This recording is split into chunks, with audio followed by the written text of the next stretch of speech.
I know you know this, but I'm going to say it to your listeners, which is in independent schools, we love addition. We hate subtraction.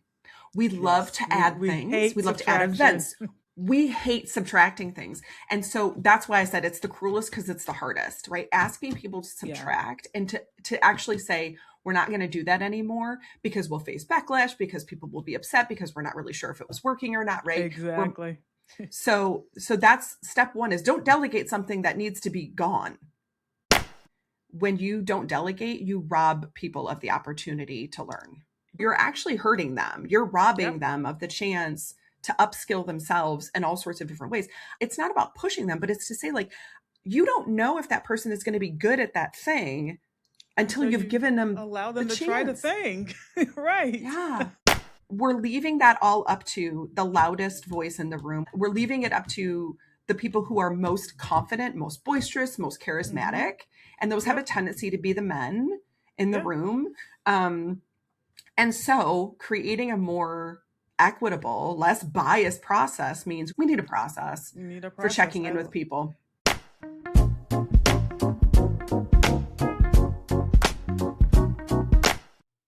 Welcome to the table.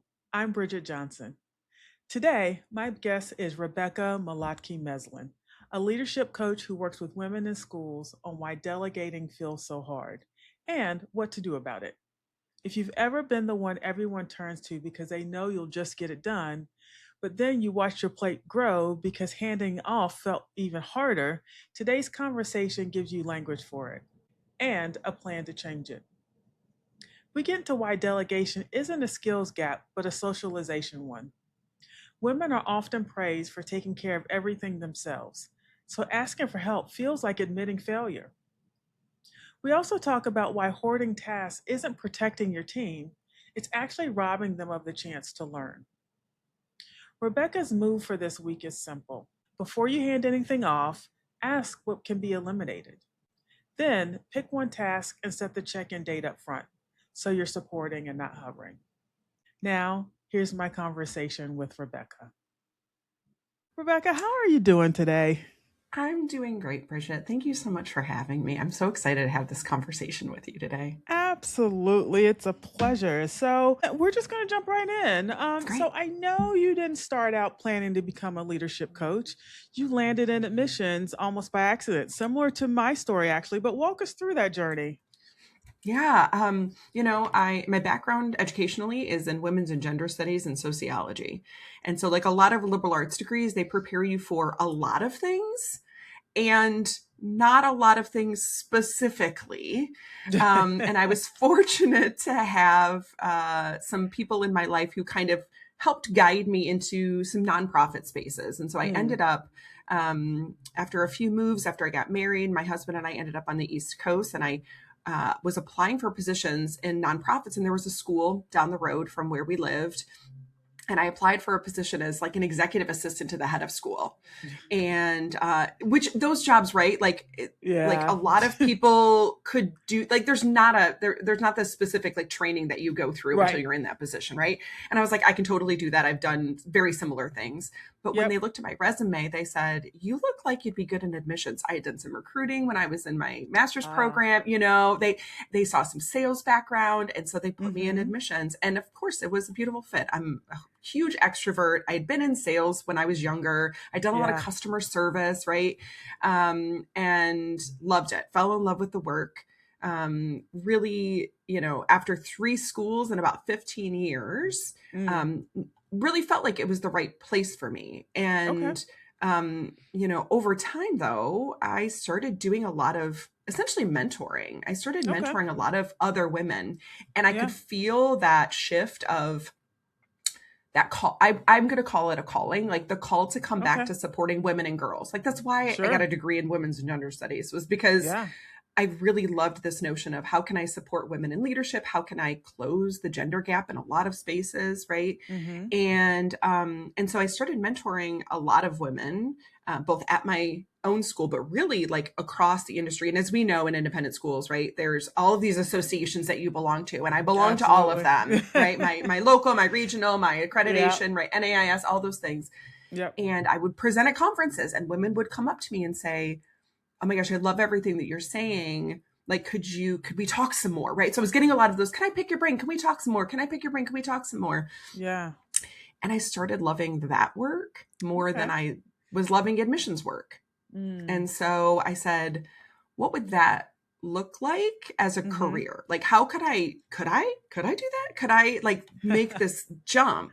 Yeah. And so 4 years ago, I did. I decided that that was a really appropriate space for me to be in, taking all the knowledge that I had from independent schools, from leadership, from sales, from marketing, from communications, Yeah. and channeling that into a business that would allow me to support people doing that work, but specifically women who were earlier in their careers who were looking for support and guidance that they maybe weren't getting from their organization. Awesome. And so you mentioned to me about hitting a wall. And so you talked about that and Mm. overloaded role, declining enrollment, and eventually realizing that coaching support built for education didn't quite fit what you needed. What was that turning point? What did that turning point look like for you? And was that like a light bulb moment? Or are you like, oh my God, that's what it is? Like talk about that a little bit. Yeah. I think, like a lot of administrators, when COVID hit and we just all went heads down, right? Like everything was about Yeah. survival, like individual survival, survival of the kids. Like we were so hyper focused on the experience for children and making sure that they were safe, that they could stay Hmm. in school, right? We were doing all of that. Yeah, Independent schools, no different than public schools in this regard, were just feeling all of that pressure. absolutely. When we all kind of like came out of that, so like Hmm.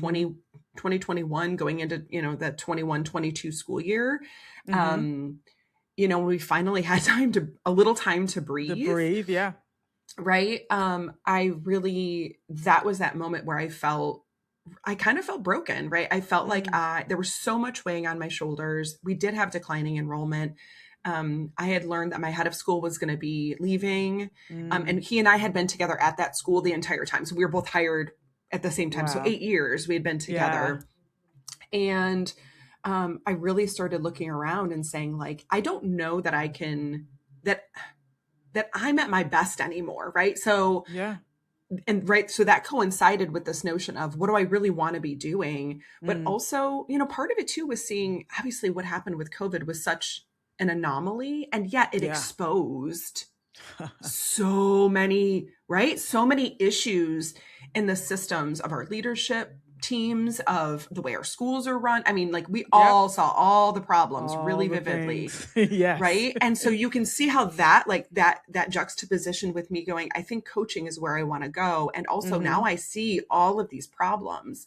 But the real decision, I think, around coaching too was, years prior, I had went in search of a coach for myself, right? So I Yeah. was new to the school, newer, more expectations. I had been in leadership roles before, but this one had Okay. higher expectations than I'd experienced previously. So really like Got it. leveling up in terms of my leadership. Sure. I also had I had a kindergartner and a 3-year-old at home. Wow. And my husband and I both work full time outside the house, right? It was a busy, busy life. Yeah. And I went looking for a coach mostly because I felt like I wanted somebody who could understand Hmm. that those life circumstances, being a woman, being the primary caregiver in my household, also working full time in a stressful job that took me out of the house, right?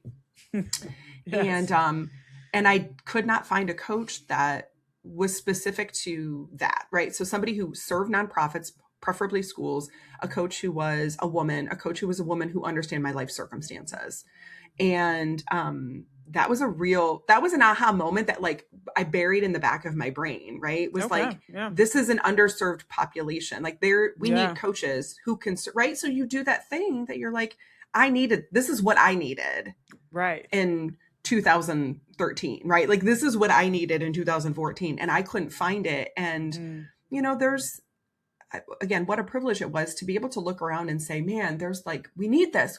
Women need coaches. And I actually went out and was like talking to associations and like, we need more workshops around this and we need stuff that's specific. And I got a lot of doors shut in my face. I got a lot of Hmm. people patting me on the head saying like, that would be nice, but it's really not, we Not can't what focus we. our energy there right now. Like, it's just not that important. And Uh-huh. so that was those moments where you go, like you look in the mirror and you go, Like, wait a oh, minute. maybe I'm supposed to be doing that. See, Right. there you go. Yeah. And that's what I did. No, I love that. And so let's talk about your coaching, and because you talk about you coach a lot around delegation and saying no without guilt and really navigating difficult conversations. And so why do you think these particular skills are so hard for women in leadership specifically? Yeah. Thank you for that question. I think, one of the things I love to do when whether I'm doing workshops or I'm coaching one-on-one is talk about why it's hard for women. That's where I Yeah. always want to start the conversation, because I can give you strategies and I can make them very relatable. But if we Mhm. don't tackle the root of it, then you're going to continue to fail, frankly, Right. if you don't Yep. understand, right? So Exactly. if we take something like delegation, which is a very complex topic, and yet Yes. it continues to come out as like the number one thing that leaders need to be able to do. For so many women, they're moving up through the ranks. And in independent schools, a lot of times that's the pipeline from teaching. Um, Absolutely. Yeah. you are absolutely an individual contributor. I know you're working on teams, but you have full autonomy in your classroom. You have Right. no one to delegate to. You Right. have full control over Yep. everything, right? I hear this from teachers all the time. And I see when they move into like division head, or right, like they move into a leadership role where suddenly they're supervising, but also they have this opportunity to delegate. First of all, it's hard because Mhm. nobody's ever taught you how to do it. So let's just start Right. there. That's a Yep. universal thing. Nobody's ever taught you how to do that. Exactly. But secondly, if we think about it from the perspective, in all of my background comes from like feminist theology and right, like all the pedagogy and all of that. But it's Right. this notion of women are really praised for figuring things out, for getting it done on their own, right? Right. And asking for help is incredibly challenging. Asking for Mhm. help is paramount to admitting I don't know how to do something. Mhm. um, and we love to be, and so for so many women, their caregiving is really around, I will take care of it. Right. I will take care of this for you. I will take care of Uh-huh. this for me. I will take care of it. It's not always about people and caring for people. It's about taking care. Of things. Yep. Just in Right. general. Yeah. Right. And so if we apply that logic, and I use that word like women are praised for it because that's how we're socialized, right? We believe Yes. these things about ourselves because we look out in our environment and we say, well, women are praised for doing that. That makes Mhm. it a feminine thing. But also, like, why would I want to do something where I'm actually shunned for it? So if we think about the women in our lives, the women who raised us, if we think about the women leaders around us, Yep. delegation is not something that we see consistently done.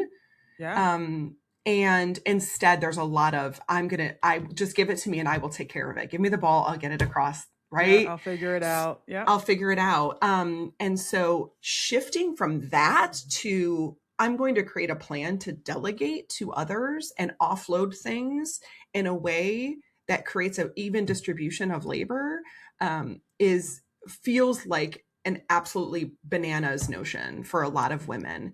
It And does. right, there's these other layers too of a lot of perfectionism, right? To get to a high Absolutely. level leadership position, a lot of women really rely heavily on their perfectionism.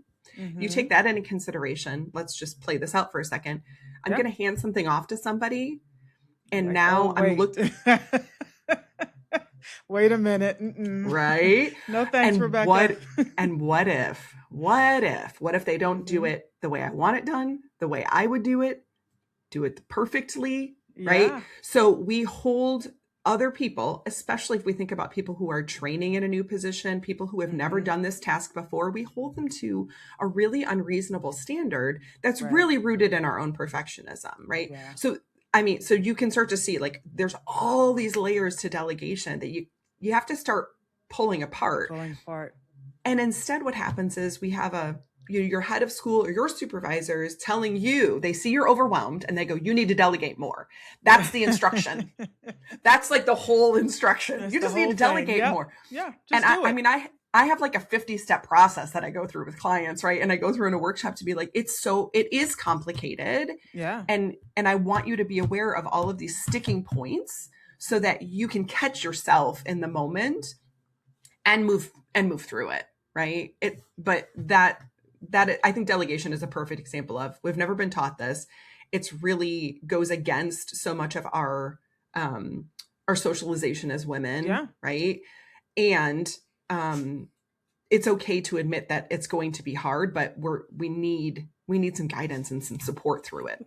Definitely need guidance and support. And I think also, especially for folks who are this their first leadership position or they're rising through the ranks and you want to do everything right, you want to be perfect, and your kind of self-esteem and all that is wrapped up into all the things that you're doing. It's really hard to Yeah. make that shift to delegate because you're like, well, wait, does that mean that I am not capable of doing all the things?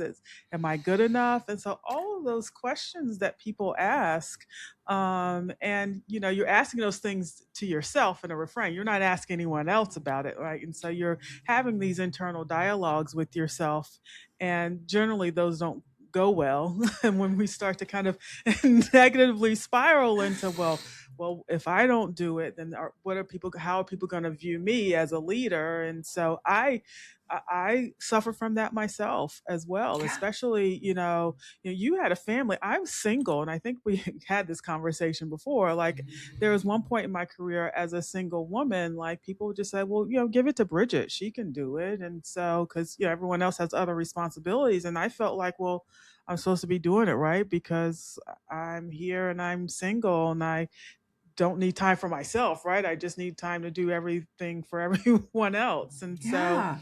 disassociating yourself with that can be really hard. So how do you get people to make that shift? You said there's 50 steps. That sounds like a lot, Rebecca.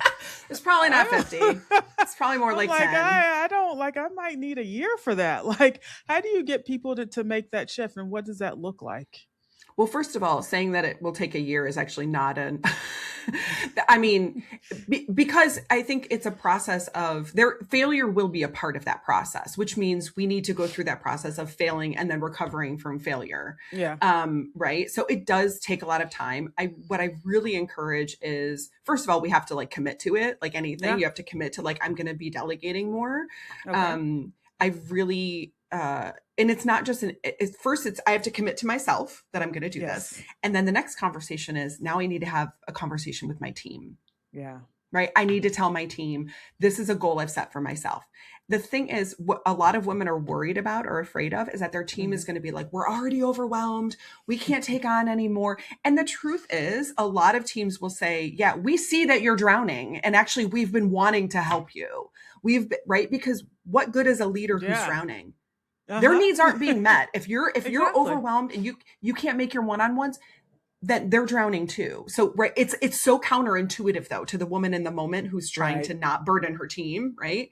So the next step is Exactly. to have that conversation with your team to say, I'm going to be putting a plan in place. I'm going to communicate this to all of you when it's ready to go, but I want you to know that I am committed to this. I mean, this is a perfect time to do it, right? We just kicked off our fiscal year, like, right? Mhm. So I'm going to be talking to all of you because delegation also requires us to really look closely at the tasks and jobs that our team is doing, because we want to Right. make sure that if we're going to delegate something, we're assigning it appropriately, Yes. because we all know, right? We want to retain our good people, and we don't, the Mhm. goal is not to just shove stuff off your plate onto somebody else's. The goal is Right. actually to train and upskill the people around you while also unburdening you, right? Yes. But once we've had those conversations and there's this commitment to it, the Mhm. pragmatics of it really come down to a really significant interrogation of what's on my plate, right? Yeah. So it's looking at our job roles and responsibilities. And again, your whole team should be doing this at some point Mhm. during the year. This is, again, you have some time this summer. If this could be a couple hours of Yes. your time in a retreat that you're doing, self-guided Mhm. even, Yeah. but going through this process of who's on first, who's on Yeah. second, who's on So third, far- right? Who's doing what, so that we can appropriately then take the things that are on my plate and say, okay, who is the best match for this?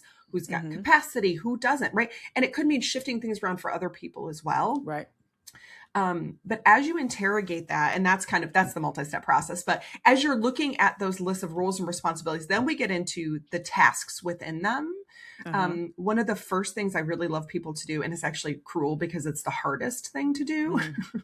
is what can be eliminated. So before I delegate Yes. something, I Yes. really need to see, should we even be doing Like, this? what Why can we are stop doing? Yes. And Bridget, Yes, I love that. I know you know this, but I'm going to say it to your listeners, which is, in independent schools, We love addition. We hate subtraction. We love Yes. to add We things. hate We love to add subtraction. events. We hate subtracting things. And so that's why I said it's the cruelest because it's the hardest, right? Asking people to Yeah. subtract and to actually say, we're not going to do that anymore because we'll face backlash, because people will be upset, because we're not really sure if it was working or not, right? Exactly. So that's step one, is don't delegate something that needs to be gone, I love right? that. Like, Yes. but sometimes you look at the thing that you like the least and you're like, oh, that's the Oh, thing I don't want to do. So I'm yes. going to try to give that to somebody else instead of saying, actually, this isn't about that. It's about, does it need to be done? But I also like to look at Hmm. delegation as like outsourcing, right? Sometimes it's about like, can I hire Yes. somebody else to do this? Can we hire a firm? Is there something else, right? So delegation it Hmm. might not go to somebody on your team. So starting to look at Yes. those things, right? And going one by Hmm. one through, I mean, the easiest way to do it is to look at your to-do list, Right. right? And how is it lining up with your goals, which I know a Hmm. lot of people don't have, like they haven't been set by their boss, or maybe they Yeah. haven't set them themselves. Again, that can create a more complicated situation. Hmm. So once we've determined what's going to be delegated, there's the next few steps in the process are really just rooted in communication. How are we communicating with the team what the Yes. expectations are? I talk a lot about outcomes, meaning Hmm. as I communicate with somebody, I'm going to talk about what I want this thing to look like at the end, Mm. because I want to give people a little bit of autonomy around how they get there, right? Everybody works differently. Everybody has a different skill set. Everybody has different strengths. If I tell you that I want it done this very particular way, usually what I'm saying is, this is what works for me. So I'm going to tell you to Right. do it my way. It Right. might not work for that person. So Yeah. focus on outcomes. That's one of the big things. The other thing that I really stress is, nobody wants to be micromanaged. There's not a person Right. on the planet that wants to be micromanaged. And Right. yet, okay, go back to the perfectionism conversation. I'm going to hand this Uh-huh. thing off to somebody, and then I'm just going to sit there And look nervously over your shoulder. waiting for it to get done, right? And hoping that they ask me for if they have questions, right? Right. How do we mitigate that? So I really Yeah. talk about creating a really consistent communications plan, and one of those things is you have set check-ins with that person. They know when you're coming in to talk. You're not popping in. Right. How's it going? How's it going? Right. And then giving that person, anxiety because they're like, am I supposed to be further? Right. Yeah. Set specific check-ins as you're delegating to say, I'm going to check in with you at this date. It's due on Friday. I'm going to check in Yep. with you on Wednesday Yep. and see how things are going. Of course, you can come to me with questions before that, but just know we'll do a check-in on Wednesday. I love that. Everybody's stress level goes down. Everybody Right. can like take a breath, right? Exactly. Yeah, so those are a couple of the things that I'm really working to help people understand, that you have to make a plan. I also really encourage, like, pick one thing Yes. to delegate, and go through this, and I have them go through the whole process so Okay. they can see what's hardest, which part of it is hardest for them, Yeah. so that they can give themselves some time to really reflect. And then on our coaching calls, we can talk about that, right? We can talk about, like, why was that hard? What went sideways? What went Yeah. wrong? Was it your fault? Was it their fault? Right? Because if we try to do this with 4 different things, what's going to happen is it's going to No, fail. drive yourself nuts. Yeah. It's going to fail. It's going to fail big time. And then Yeah. you're going to get that confirmation bias. And what are you going to say to yourself? I know. See? I should have just done it myself. You got it. Yep. And then you're never going absolutely. to delegate again. So I really want to set them up for success. In that Yeah. way. I love that. And so I want to go back to one of the things that you said a few minutes ago about upskilling, because I think that's really important. Oftentimes, by us not delegating, we're not giving our team opportunity to grow and learn and expand their toolbox, and also position themselves so they can also go on to become leaders, because we're hoarding everything ourselves. Talk a little bit more about that, because I think it's important for people to think Oh, about and to no. consider. Yes, thank you. That was so, actually, you said it incredibly well. Like, that is precisely one of the outcomes that we should be looking for with delegation. Hmm. When I do this workshop, one of the first things I ask people is, I want you to think back to a time where somebody asked you to do something that you had never done before in your job. something that you were like, I don't know if I like literally, I don't know if I I could don't do know if this. I Like, can I do don't, it. Yeah. yeah, right. And then they walked you through, they taught you how to do it, and then you had this skill. This is how the workplace works. And yet, again, most of my clients are incredibly brilliant, very Hmm. high achieving women. Right. Right. And they forget. Now they're leaders. They have forgotten those times where they didn't know anything. And also they have this expectation of themselves that they're supposed to know All everything, the things. Right. all the things, and they kind of start to expect that of people around them, which is really dangerous, right? Yes. And so what I really want is for them to see that moment in time where they remember back to, oh yeah, somebody helped me learn how to do this. And sometimes it is a little bit of like getting pushed off the diving board, right? Like there's sometimes a little bit of like, okay, this was a little scary. Hmm. um and this is also, I try to see it too as cross training, right? Like Yeah. if you are gone for a week's vacation and everything falls apart, that's a good sign that you have not appropriately delegated, because Delegated. nobody knows how to do the things that you do, or that, right? Or if somebody else on your team goes away on vacation for a week, right? Yeah. And there's none of that. So some of those moments I think are good opportunities to say, it's my role as a leader to Hmm. ensure that we have coverage, but it's really Yes. my role as a leader to make sure that people continue to be upskilled. Hmm. I have a client who, she heard me say this like years ago, and I had kind of Uh-huh. forgotten that I said it, but she brings it up all the time, which I love. Hmm. Her name's Sierra. And she said, I said this thing in a workshop like that, which was, when you don't delegate, you rob people of the opportunity to learn. Yes. I love that. That's exactly right. And I said it in a moment, and she was like, that stuck with me, because it, up until that point, I thought I had been protecting people Hmm. from too much work. And you flipped it like completely around into, no, you're actually hurting them. You're robbing Yep. them of the chance to upskill themselves in all sorts of different ways. I also don't know what people are capable of sometimes. Like, it's not about pushing them, but it's to say, like, you don't know if that person is going to be good at that thing until Until you've you given them allow the them to try the chance. thing. Right. Yeah, right, right. Yes.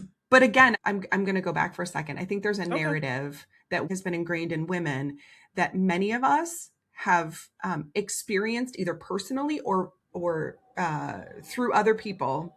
Hmm.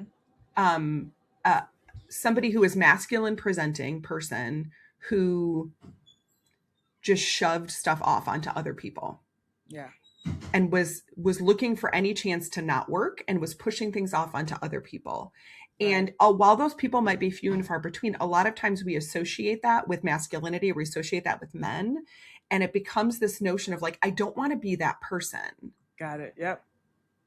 And so we So retract so spin the far from pendulum that. the other way. Yeah. You got it. You got it. So I also like to bring up that notion, because that makes a lot of sense. If you think about it that way, like if you've ever Hmm. been experienced that or seen that happen, where there's the guy who's sitting with his feet up on the desk, who's not doing anything, and all his Right. people are running Or around like running chickens with around. their head, Yep. right? And the truth is that if you have that, or you've seen that, or it's been represented even, socially or in the media or whatever the case may be, as women, we really are like, that's not me. And so again, Yeah. the pendulum swings too far in the other direction.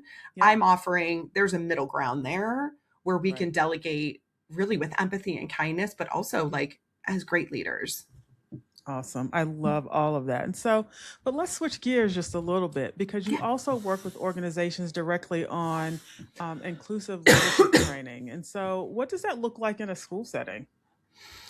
I think it's really about this notion. I mean, again, I'm working with women leaders, and I think a lot of folks believe that we're just past a space where women and men lead differently, or that systems are fixed. Yeah. And so for me, inclusive leadership really is about seeing people as individuals and recognizing the challenges and struggles that they each have based on their identities, Uh huh. right? And not whitewashing it into like, oh, but we're so great at belonging and we're so great at inclusion. And at schools it's always tricky, right? Because we have like who we serve, meaning our students and the parents, and then we Yep. have our employees. And sometimes we're really good at serving the students, and we haven't adopted those same notions at our Exactly. higher levels Yep. of leadership, right? And so when I am coming in and doing workshops or doing trainings, the lens that I bring is really just calling out those old systems. A lot of schools are not ready to make significant changes. We know this, right? Like they're really Yes. struggling to make changes in these areas. Yep. But I will say that I bring a brand of realism, relatability, humor to these conversations. And I say the things out loud that people within the school want to say, but they can't Yeah. about their own schools, right? And so Yep.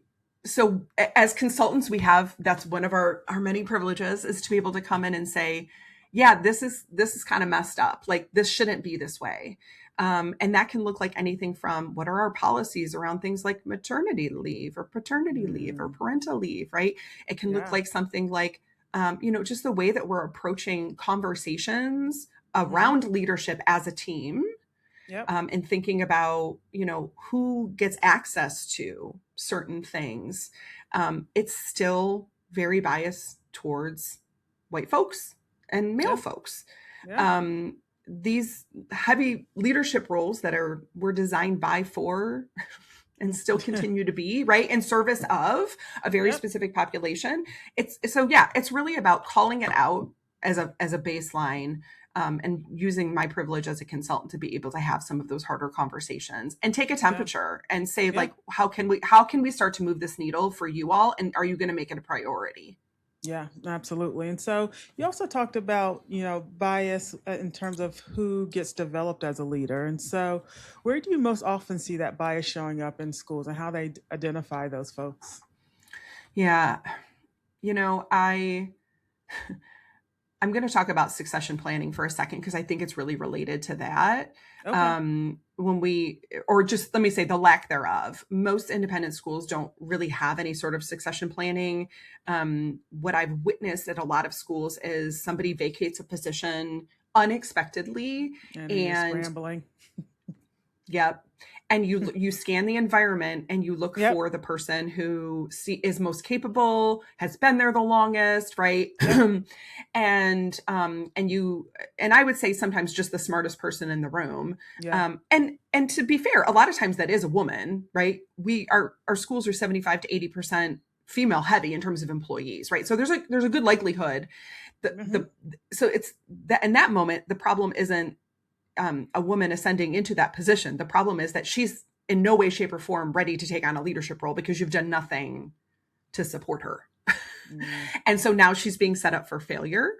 right. And right. And then we go down that road again, hence why I'm doing the work that I'm doing. I love being that person to come in and really support women in those moments of leadership transition and things like that. Yes.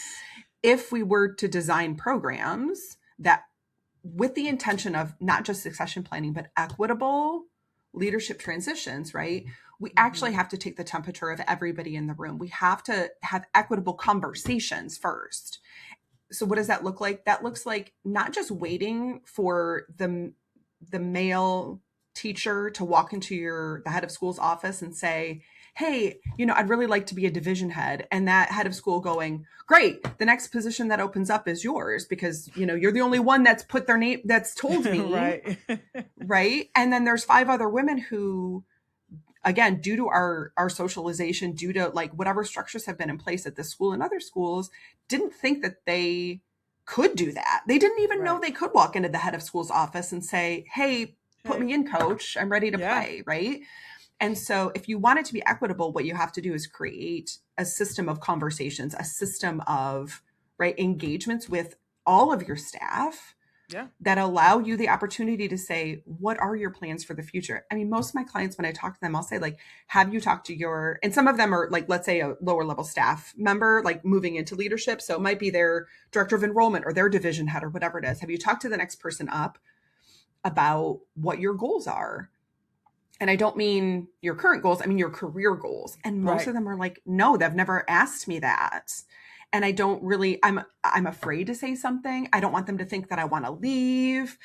What if they, I mean, there is like the, what if they laugh in my face? Like, you're not even ready for Yeah. this, right? Like, those are scary conversations to have. And Yes. so why don't we, as high levels of leadership, instead initiate those conversations to say, I want to Yes. hear what your plans are. I want to hear what you're interested in. You will always have teachers who are like, I want to be a preschool teacher till the day that I die. Great. Duly But we noted. also we also know that they have leadership capacity because we've kind of seen Right. it, and we'll be like, I'm going to ask you again next year just in Yep. case you change your mind. Yeah, because you might. So many things Things change, right? change. Things change. But I will mark you off as preschool teacher till the day she dies, right? Got And it. then there'll be Yes. people who are like, I don't really know. Do you think I have what it takes? They're Yeah. right. But we're leaving that all up to the loudest voice in the room. We're leaving it up to the people who are most confident, most boisterous, most Mm-hmm. charismatic. And those have a Yep. tendency to be the men in the Yeah. room. Um, and so creating a more equitable, less biased process means we have to Mm-hmm. proactively, as heads of school, as division heads, right, have a process. We need a process You need a for process. checking in with people. Yeah, to create that Absolutely, I pipeline. like that because what these things that you're talking about, we like to call the hidden hierarchy. So those folks who are comfortable, who are personable in a way that, or more outgoing, those are the folks who are having those conversations and getting promoted. Where the person who is maybe genuinely interested just doesn't know kind of the pathway to take, or this is their first entree into independent schools, and they're like, I don't quite know how all this works, and I don't want to step on anyone's toes, or I don't want to step out of line. And so then they're just quietly Yeah, waiting for their opportunity that may or may never come if no one's paying any attention, right? And so I absolutely. love that you are building out a DIY succession planning for schools so they can start to really think about that as a resource. And so how does succession planning connect to the equity conversation we were just having? I think we just talked about it, but I want to be more explicit about that because Yeah. the informal tap on the shoulder pipeline is a problem. Yeah. Oh my gosh, it is. Well, and I, it's such a problem. Well, and I think from an equity standpoint, what it really allows us to do too is give people equitable access Yes. to leadership training, right? So Mm-hmm. it's not just the pipeline to when this position becomes vacant, here you go. Right. But when I think about things like uh, being on board committees, when I think about Mm-hmm. things like being on the steering committee for strategic planning, when I think about things like and not and here's where I'll be real clear. I'm not talking about non-promotable tasks. I am not talking about leading the Thanksgiving program Right. or the choir. Now, you may want to do those things because they're your passion projects. I get that. Right. Those are not career opportunities. Those are not things that are going to teach you skills Right. that are going to help you in higher levels of leadership. So when we look at those, a lot of times, again, it's the tap on the shoulder. So how do we embed those in a system? So not just, Mm-hmm. okay, where do you want to go? But now look at, there's all these opportunities. Yeah. And usually it's one person making those decisions. And we're heavily relying on that one person to be really thoughtful and equitable and unbiased. And Yes. those biases come in all shapes and forms, All right? You shapes might, and forms. right? And so how do we, well, first of all, we need multiple people making those decisions, right? Right. It can't be on one person's shoulders. Nor have I really seen that one person really wants it to be on their shoulders. There is a little bit of, and if they do, then we have an ego problem and we have a control problem, right? But I think a lot of leaders would like to have help in this area. But again, it might be a delegation problem too. Yeah. Would like to have help in this area. So, but creating a system where we say, okay, here's all these different ways that we can develop leaders within Mm-hmm. our own organization that's structurally sound, that if we have a position that opens up, we feel like we've done a good job of Yeah. helping them prepare for this. Yeah. And if they decide to leave, which happens, I also know I'm sending off somebody who's going to go shine someplace else, and everybody's going to be like, how did you learn all of this? Well, at Joe Schmo Yeah. Academy, I was Exactly. put in a leadership pipeline and I learned all of these skills, right? I would love to see this be a pervasive notion because that is also the thing that's going to help us guarantee that we have, right? If we do all of these things, it's a math problem, but if we do all of these things, right? The ultimate hope is that we're creating not only a more diverse leadership pool, right? We're pulling up the people from these different identities and giving them the tools that they need, but that they're going to succeed then in those roles, right? Because and then I can, yeah. no, I was just going to say, and then you as a school looks good when these people go off and they shine in other places. And then, like, Academy really knows how to train up leaders versus what are they doing over there at Joe Schmo Academy? Like, these people, they don't have the skill. Like, they don't, you think they're leaders, but they aren't. There's leaders in name only or only on paper. Thank you for saying that, because it jogs something else, which is then, right, that becomes a recruitment tool for your hiring. Absolutely. Absolutely. Not just saying, oh, we have a leadership development program. I'm sorry. Like, I knew I wanted to be a leader in my first school. If they would have held that carrot out for me, I would have been like, I'm in. And like, also, how do I get in that program? We're going to other organizations to get leadership development. Like, and I get that, and I want those to exist. They need to exist. And has nobody like gone, that's really weird. We haven't done anything in-house. Right. And so, but then you start to hear, to your point, Joe Schmo Academy knows what we start to hear these like murmurings on the street, right? Yeah. And those people are presenting at conferences, and all of a sudden, guess what? People are like, where do you want to work? Well, I want to work there. Joe Schmo Academy. Yeah. There you go. So, Rebecca, for a school with no formal succession plan at all, where's the first place they should start? It's a great question. Again, it's similar to the delegation conversation. You first have to decide that you want to do this, right? You first have to commit. It's like the 12-step program. You have to admit you have a problem first.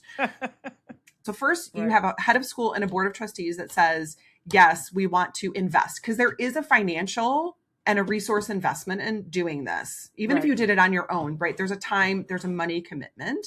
Yeah. But I would say that the first thing is going into whatever HR systems that you have and really looking at and doing an analysis, right? Of what has our hiring looked like? What has our consistency been like, right? So just taking that stock of how have we been able to hire, especially for those leadership positions that exist in the school. So do that evaluation to see where you sit.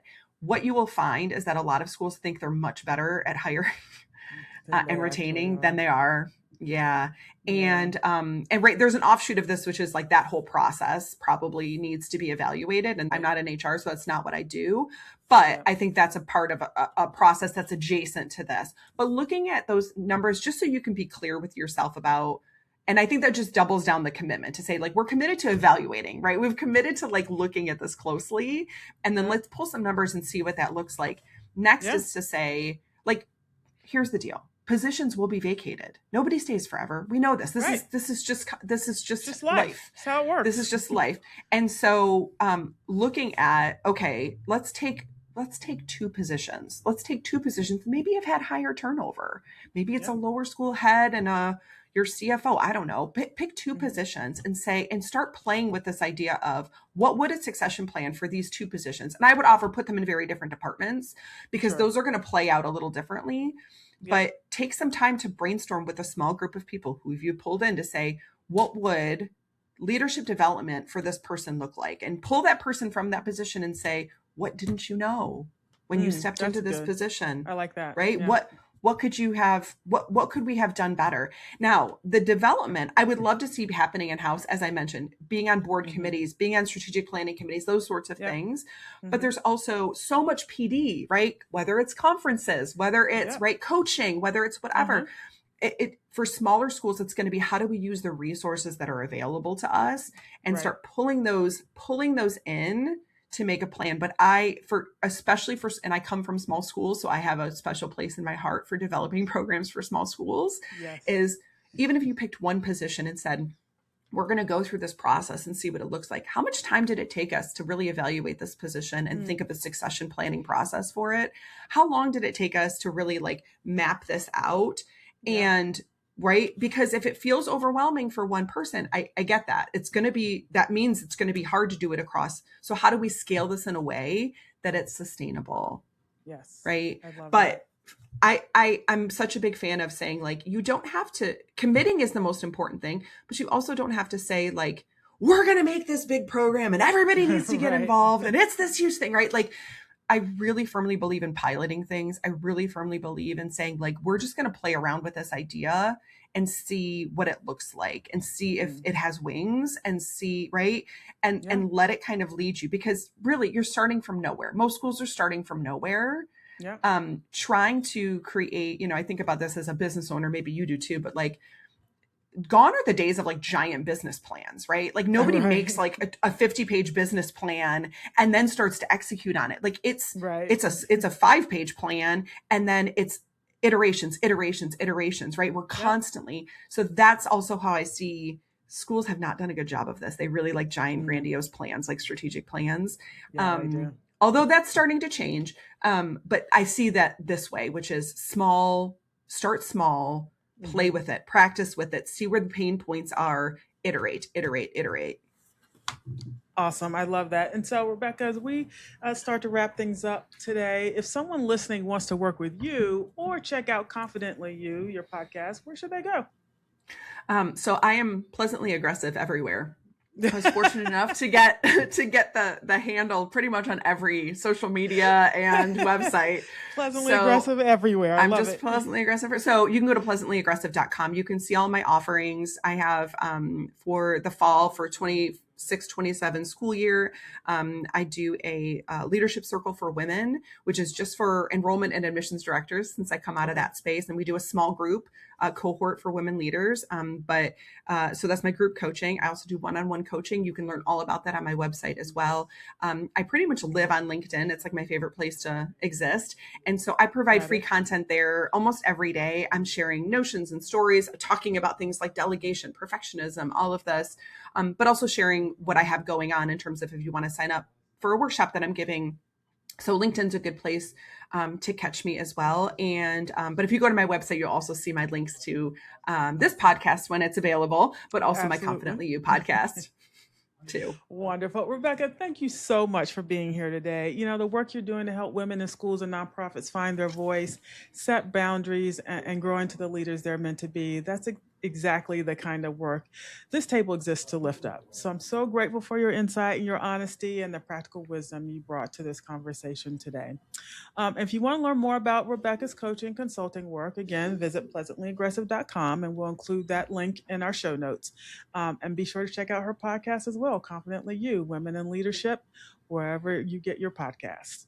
And if you're already following us on Instagram and TikTok, if you're not, search for Dinged Roundtable on both platforms. We'd love to see you there. If you're enjoying the table, please subscribe, share it with a friend, or leave us a review. It really helps people find us. Thanks for pulling up a chair at the table today. I hope this conversation gave you something to think about, or maybe even something to try in your own school. And as always, take care of yourselves, take care of each other, and we'll see you next time at the table. Have a good one. Thank you for joining us for this episode of the Table Podcast Series. Is your student life program delivering on your mission? Our new K-12 student life assessment moves you beyond anecdotes to evidence-based decisions.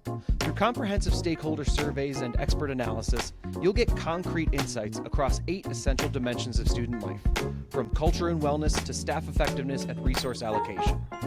We're seeking founding partner schools to be the first to experience this transformative assessment process and help shape the future of student life evaluation. Today's episode was hosted by Bridget Johnson in conversation with Rebecca Mlotke-Meslin. Produced and edited by Andrick Sigmund and music by PremiumBeat.com. For any questions, contact information can be found in the episode description. And as always, thanks again for listening.